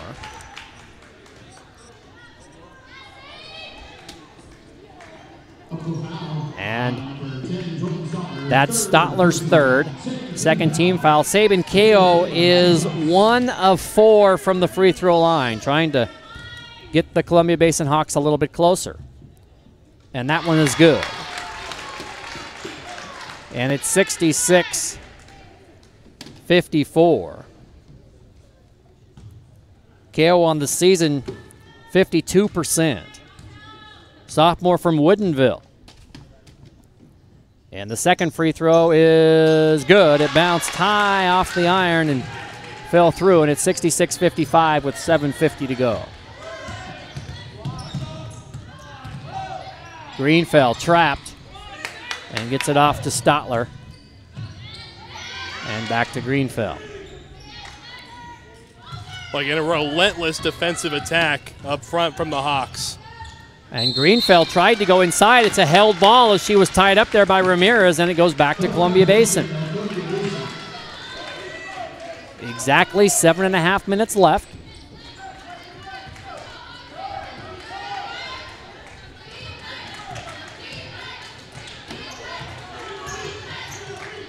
KO, left wing, drives and kicks. Graham-Bernisto looking for someone to find. She finds Bayham, who traveled. They finally are guarding Castro out front, and Bayham drove past her defender and wanted to kick it to Castro for a 3, and she was covered. And so she kicked it to Bayham, who took an extra step, and it's turned back over to the Riverhawks.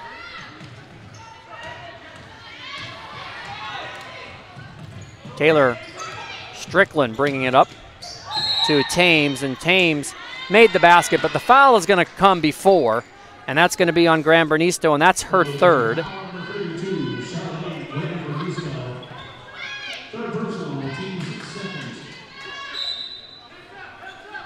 And they'll bring it in, Thames will. Thing we forget to talk about, Wes, is as Thames spins and knocks it down, is that Powell has played nearly the entire game. I mean, she is up and down the court and in tremendous shape. A lot of these kids have played the entire game. But Desjardins has really put on a show here today, as is Castro. Ramirez for three, that's short, but the rebound by Bayham, same shot clock because it did not hit iron, so keep this in mind, Wes. They'll only have 10 seconds now for this possession. And if I were a gambling man, I would put my money on Castro trying to get free on the far side. Yeah, well, she's going to inbound it, and sometimes you give it back to the inbounder. Let's see if they do. Bayham instead this time to Gran Bernisto, and there is Castro, and she's going to fire it up at the end of the shot clock, and it's off the iron, and the rebound comes down to Thames, who threw it to Greenfeld, and now Stotler, and here come the Riverhawks leading by 13. Lob into Powell, foul, and the basket.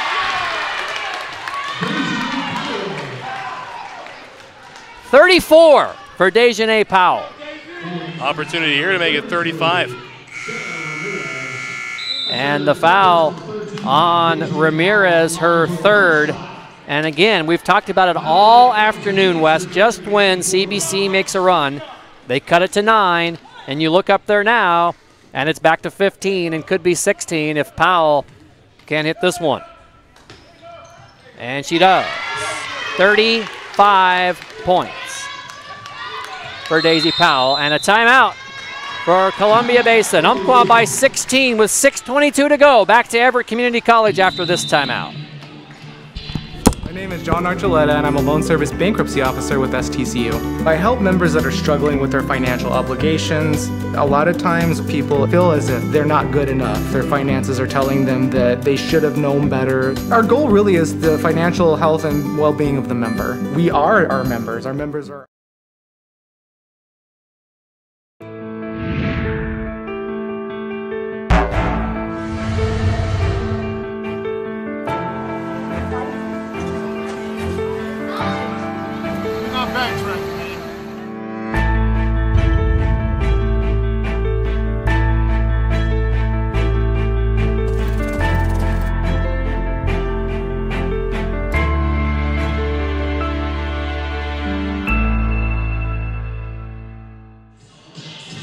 Fans, be sure to check out the Northwestern Athletic Conference on Twitter, Facebook, and Instagram for all the latest NWAC news. Also, visit nwacsports.org for the most recent information on stats, scores, schedules, and more. You're not even looking at the paper. Oh, no. Been doing these reads for 3 years now. Well, we're back here at the 2018 NWAC Women's Basketball Championship. Everett Community College, the third year of the 3-year run, and an opportunity to come back here in the future, we hope. It's a beautiful facility, the Walt Price Fitness Center here, as Columbia Basin down 16, trying to keep their season alive. They're 22-8 on the year. Umpqua looking for win number 30. Castro off the iron, no good, and Bria Thames has come down with some really big rebounds at some big times, and Sabin Kao going to be called for a foul in the backcourt, and that's her fourth. And so Sabin Kao's fourth foul and the fourth team foul on Columbia Basin.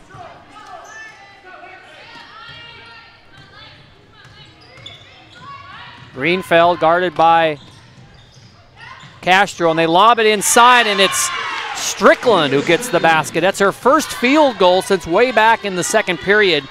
And 16 points for Taylor Strickland to go along with the 35 for Powell and the 12 for Stotler, although Stotler hasn't scored here in the second half. And there's Castro. Rimmed out again, and she's gone cold, Wes, and not the time of the game that you need your leading scorer to go cold, and Alexis is going to get a break, I guess, to just take a little bit of time and try to come back in for that final push with 5.5 to go as they bring in Caitlin Hosfeld, who puts it up and missed that one. Hosfeld, then on the rebound, it's Ramirez, and let's see who they call the foul on.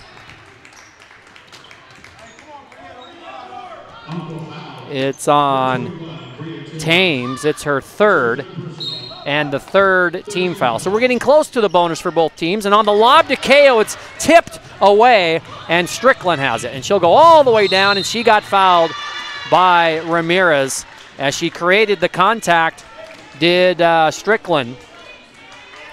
And so Taylor will have a couple of free throws. She's 1 for 4 from the line. Sarah Ramirez just committed her 4th foul, and they are now over the limit, and we have a timeout on the court with 5:15 remaining to go in the basketball game. The Riverhawks lead the Hawks by 18.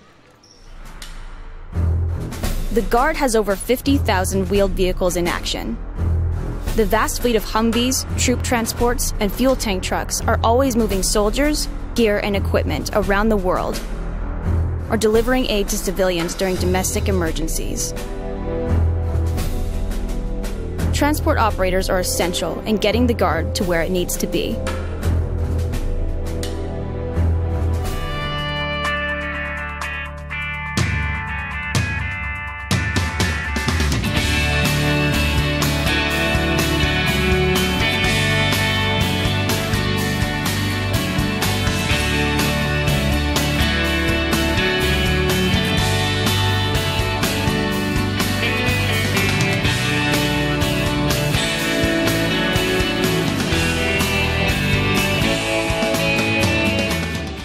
Today's game brought to you by Clark College. Clark College in Vancouver, Washington is enrolling for spring quarter. Whether you want to advance your career, complete a degree, or even earn your high school diploma, Clark College can help you reach your goals. Visit clark.edu to learn more. Taylor Strickland has struggled from the free throw line today. 1 for 4 on the year. A 73.9% free throw shooter, so unlike her, she still has 16 points. And she has a pair here as Ramirez has picked up her 4th foul. And Taylor knocks that one down. And it's 74-55, and they have equaled their biggest lead. So a chance to make it a 20-point game right here, and they do. Biggest lead of the game for the Riverhawks. And we're midway through the final period. Ramirez, and it's a traveling violation on Sarah. For a moment, I thought when Stotler hit the deck, they were going to call an offensive foul on Ramirez, and that would have been that because she has 4, but they call traveling, and so it goes back to Umpqua. Green fell, that's intercepted by KO. Sabin will run and lay it up. It's no good, and the rebound comes down to Stotler. Trying to draw the charge was Greenfell, but not enough contact, and it goes back to the Riverhawks. Another lob to Powell, and she makes another one in there. 37 points. And it's a 22-point lead. And Umpqua now starting to pull away in the final 4.5 minutes.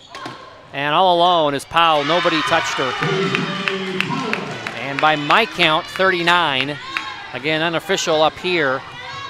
There's a scoreboard over there that says 37, so I may have messed one up there, but either way, Wes. Still fantastic. I never scored 37 points in my life in 9,000 games. So there's a foul down at the other end in front of the Umpqua bench, and I think it's on Columbia Basin, and that might be the 5th on Ramirez. It is. So Sarah Ramirez has fouled out, and she fouls out with 3 points. Ramirez, a 5'8" freshman from Hermiston, Oregon, she will come back to Columbia Basin. We were talking during the break, Wes, they only lose 3 sophomores. Sabin KO, of course, one of the best players in the NWAC, one of the defensive players of the year. Nialat Guish and Aspen Fyander. So watch out for the Hawks. Oh, yeah, absolutely. You got a lot of firecrackers coming back next year. We're going to expect to see them in this game, if not against Umpqua, but doing exactly what Umpqua is doing to them right now. Strickland hits the second of 2, and it's 80-55.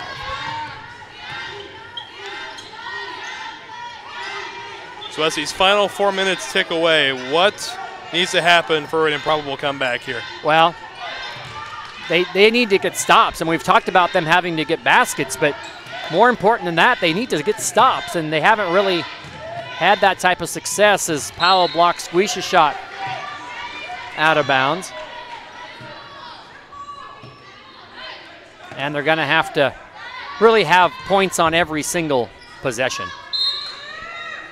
Guiche will bring it in.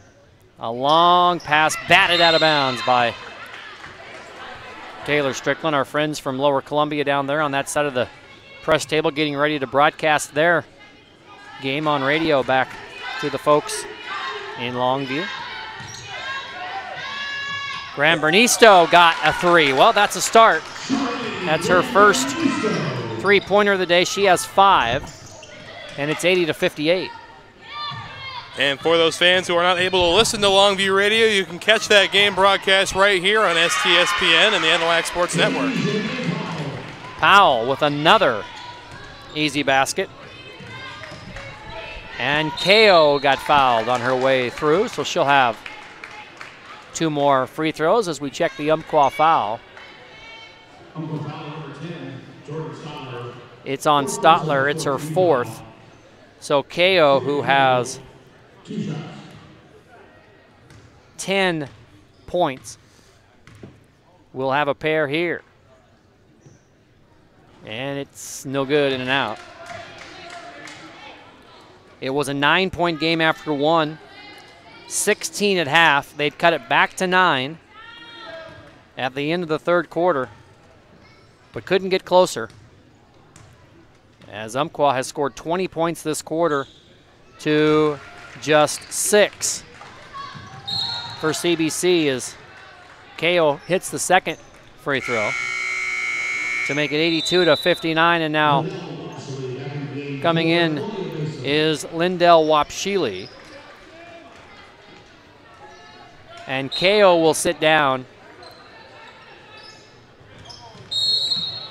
And a violation on Thames, who stepped over the line. And so it will go back the other way, and now they're going to put KO back in. So what Coach Zach Wild is doing is the offense-defense. So when they're on offense, he wants her in the game. When they're on defense, he doesn't, because she has 4 fouls, and now they send her back to the scorer's table. I guess the ball never made it into play. That's why she can't come in. She came out, and there was a violation, but the ball didn't get into play, and so she'll have to sit at the free throw line, or at the check-in line, as Fyander knocks it down from deep. Her first basket. And obvious travel down there. And Greenfell is wanting to know what she did. But it is a travel. And so, a 20-point game. KO thinks about the 3 and then takes it. And it's no good off the back iron, and Stotler grabs the rebound, and Umpqua will bring it across. Stotler across to Strickland, directing traffic.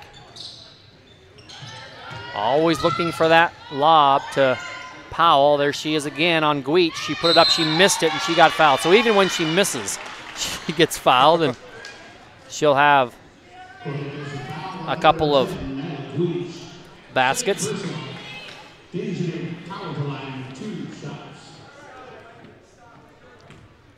I have her for 41. The scoreboard has her for 39, and so we'll have to wait and see. But even now, with that make, even the scoreboard has her for 40. Wow. 83-62. This has been a masterful performance from Powell.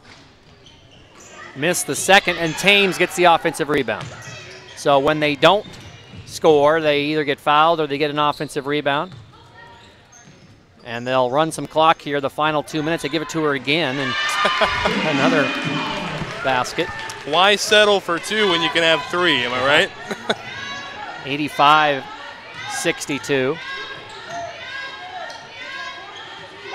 And Wapshili shot that missed. Thames hits the deck but gets it off to Strickland. And back to Thames, and ahead they go to Greenfell, and they break the press, and they lob it to her again, and it's another easy lay-in. 87-52. 140 remains. Guiche inside got fouled, and she'll have a pair of free throws here.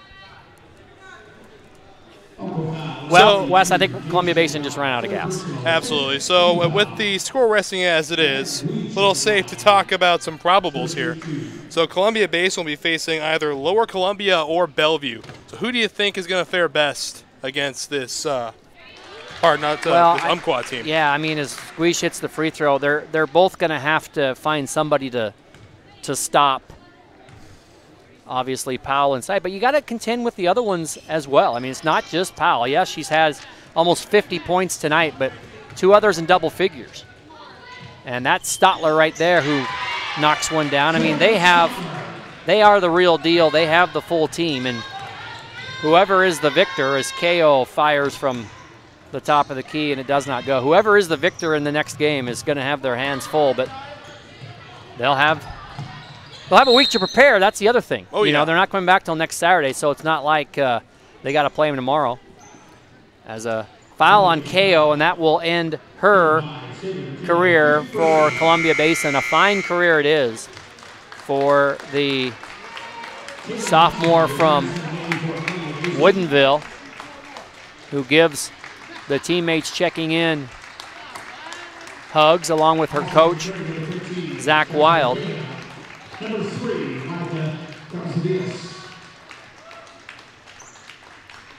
She finishes with 12 points, and a whole host of new Hawks come into the basketball game as Greenfell gets an opportunity to go to the free throw line, and she hits it. And now coming in for Umpqua, and there goes Powell to a rousing ovation as they put Lily Eckert into the game, and Adriana Taylor will also be in. The second free throw is good. Greenfell will sit down, and our score now becomes 91-63 with 1:10 to go.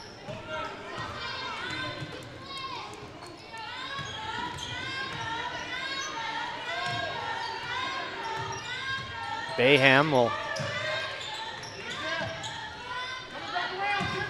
Castro going to fire another one. Good. Castro is in the 30s. She's had a tremendous game. 91-66.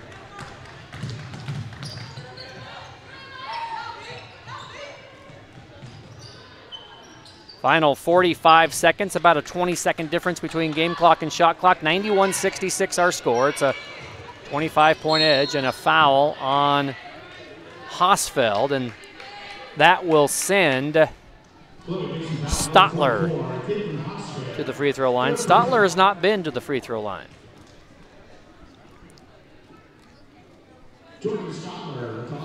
And 34 seconds remain. This Umpqua team scored 83 yesterday, and they have put up 92 today. Who do you think has a better chance? You know, if I'm going to be perfectly candid, I'm going to have to say Bellevue would have the best advantage against this Umpqua team. LCC's playing a little banged up, got their lead scorer out with injury. So it's going to be interesting seeing this Lower Columbia Bellevue game to start with, but in the long run, I think we're going to see Bellevue against Umpqua in the Final Four. Should be a dandy. We hope you'll stay tuned on this channel for the next quarterfinal, which will come up probably about 15 minutes after the final buzzer of this one, as we're a little bit behind, but I think they'll give the teams about 15 minutes to warm up here. 93-66, and the final 11 seconds will tick off here at the Walt Price Fitness Center, and Castro will dribble it down and go through and kick it now to Wapshili, who fires it, and it's no good, and that's the end of the basketball game. 93-66, Umpqua is in the Final Four. They have won their 30th game of the year against just one defeat, and Columbia Basin falls to 22-9. Final thoughts, Wes Tucker. Well, you know, it was a hard-fought game on both ends of the ball, but Umpqua just had a little more gas left in the tank, it seemed. A lot of fading toward the end for Columbia Basin. They came out hard after the first half was over. Some great scrappy defense being played, but it just wasn't enough to hold up against a very dynamic and fast-paced offense that Umpqua came out with. Well, they really did, and they won it 93-66. Good working with you, and we hope you'll stay tuned for the next offering, which will be Lower Columbia and Bellevue coming up. The final score again, Umpqua 93, Columbia Basin 66. For Wes Tucker, Mike Tatko from Everett Community College. So long, everybody.